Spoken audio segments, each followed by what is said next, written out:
Dan का episode 5 आ चुका है, जहां पर हर एक एपिसोड के साथ ये सीरीज और भी ज्यादा क्रेजी हो रही है। जहां पर टर्बो ग्राइंडिंग वाला आर्क तो लगभग कंप्लीट हो चुका था, जिसके बाद हम लोग आते हैं अपने नए आर्क में। लेकिन यहाँ पर भी चीजें ऐसी नहीं लगती हैं कि भाई नहीं अब वापस से रिबिल्डिंग हो रहा है, बोरिंग हो रहा, नहीं कहीं पर भी ये शो तुमको बोर होने तो एकदम नहीं देता है। जहां पर इस शो में मेजर तो स्टार्टिंग के हाफ में कुछ नहीं होता है, लेकिन जो जो चीजें होती हैं वो सारी चीजें तुमको एक्साइट करने वाली हैं, क्योंकि हम लोग को एक नई कैरेक्टर का भी इंट्रोडक्शन देखने मिलता है, जो कि शायद आगे जाके काफी इंपॉर्टेंट होने वाली है, क्योंकि ओपनिंग सीन्स ये सब में भी उसको काफी ज्यादा बार दिखाया गया है। और जैसा उसका इंट्रोडक्शन है, अच्छी कैरेक्टर तो नहीं लग रही है। जहां पर स्टार्ट करते हैं, स्टार्टिंग से एपिसोड स्टार्ट होता है और हम लोग देखते हैं कि ओकारून बेचारा अपने नॉर्मल लाइफ में आने के बाद वापस से नट बन चुका है, जो कि किसी से भी बात करने में बहुत ज्यादा घबराता है, और अगर उससे कोई आके अच्छे से बात कर ले तो उसमें तो और भी ज्यादा घबरा जाता है। जहां पर उसको ये पता है कि उसका जो मोमो के साथ ये छोटा सा बॉन्ड बना है, ये बहुत अच्छा चांस है उसके पास कि उसको एक अच्छी फ्रेंड मिल सके, जिसमें वो पूरा सोच रहा होता है कि कैसे उसको अप्रोच किया जाए, कैसे हाय हेलो किया जाए,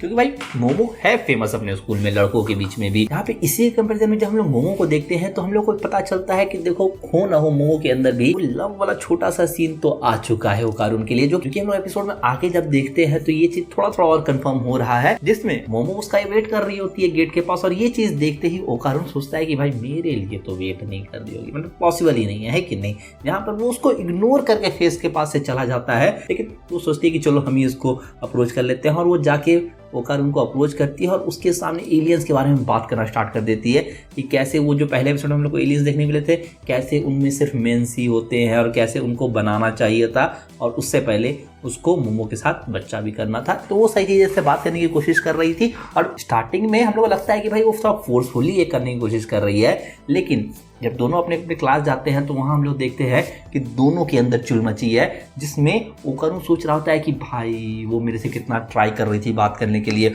हम उसको कुछ वैल्यू नहीं दिए, अब वो हमसे बात भी नहीं करेगी, हमको होस्ट के बारे में बहुत बात करना है, हमको मोमो से बहुत बात करना। और सेम हम लोग देखते हैं मोमो की तरफ, जहां पर उसको एलियंस के बारे में बात करना बहुत है, मतलब एलियंस तो एक एक्सक्यूज है, उसको ओकारून से बात करना है। जब दो फ्रेंड उसको देखती है वो लोग को लगता है कुछ ना कुछ तो गड़बड़ है, और ये चीज कंफर्म भी हो जाता है। जहां पर लंच ब्रेक में जब दोनों एक दूसरे को ढूंढने के लिए निकलते हैं दूसरे के क्लास, तो पता चलता है कि दोनों ही ऐसी जगह पहुंच जा रहे थे जहां पर दूसरा था ही नहीं। तो मोमो जब ओकारून के क्लास में जाती है उसको ढूंढने के लिए, तो ओकारून वहां से जा चुका था, क्योंकि वो पहुंच चुका था मोमो के क्लास को ढूंढने के लिए। अब सेम चीज फिर लोग सोचते हैं कि चलो कैफेटेरिया चेक करते हैं, वहां भी नहीं है, जिसमें लास्ट में ये लोग एक चेयर पे आके बैठे हुए रहते हैं एक दूसरे के ही सामने, लेकिन अब देख नहीं ना रहे थे एक दूसरे को, इसीलिए। और यहाँ पर हम लोग देखते हैं कि जैसे ये लोग सामने आते हैं तो होप हार के भाई वो मिल नहीं रही है, एक बार फिर ट्राई करते हैं अपने क्लास में जाके, अब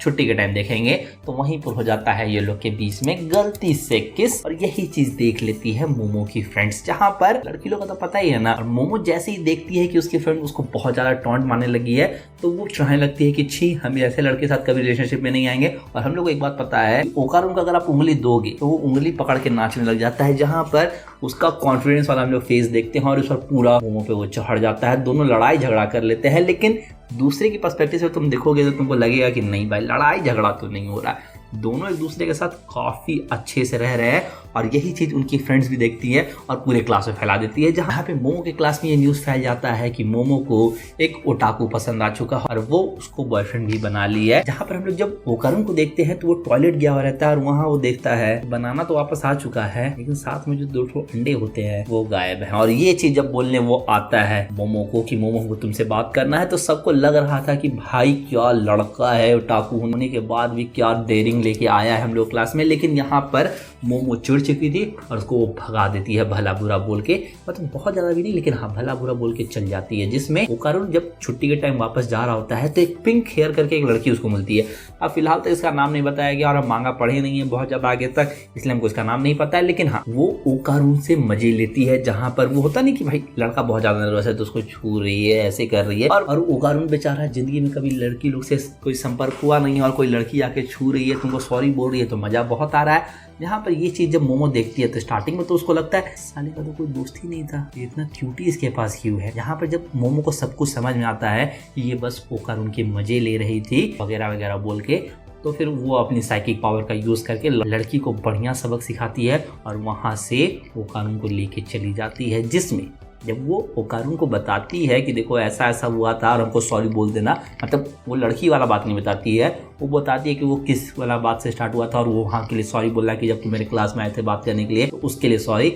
जहाँ पर पूछते कि क्या जरूरी बात था, वो बताती है। और यहाँ पे नेक्स्ट हम लोग देखते हैं कि वो लोग दोनों मोमो के घर पे है, जहाँ पे मोमो की दादी उसको बोलती है कि हम तुमको उसी दिन बोले थे ना कि हमको अपने दिखाओ अंदर है कि नहीं है। जहाँ पर बनाना तो वापस आ गया है लेकिन गोटे गायब हो चुके हैं। और ये चीज सुन के मोमो पीछे दबा के हंस रही है, जिसमें हम लोग को यहाँ पे एक रिचुअल देखने मिलता है जहाँ पर मोमो की दादी ओकारून को एक टेबल पे बैठा के उसके पैर को गर्म पानी में डाल देती है और मोमो को बोलती है कि तुम उसका ऑरा को चेक करो कि वो चेंज हो रहा है कि नहीं। और 2 बार मार खाने के बाद उसको पता चलता है कि कुछ न कुछ तो गड़बड़ है। जहाँ पर मोमो की दादी और मोमो मिल के उसके शरीर से वो ऑरा को बाहर निकालते हैं, कैट वाली डॉल में वो आ जाती है और हम लोग को पता चलता है कि ये कोई और नहीं टर्बो ग्रैनी है। और लास्ट एपिसोड में वो मरी नहीं थी, जिंदा बच चुकी थी, जिसमें यहाँ पर अब वो ये लोग से डील करती है। क्योंकि यहाँ पे टर्बो ग्रैनी को पता चलता है कि उसकी कॉन्शियसनेस तो उस बिल्ली में आ चुकी है लेकिन उसकी पावर्स अभी भी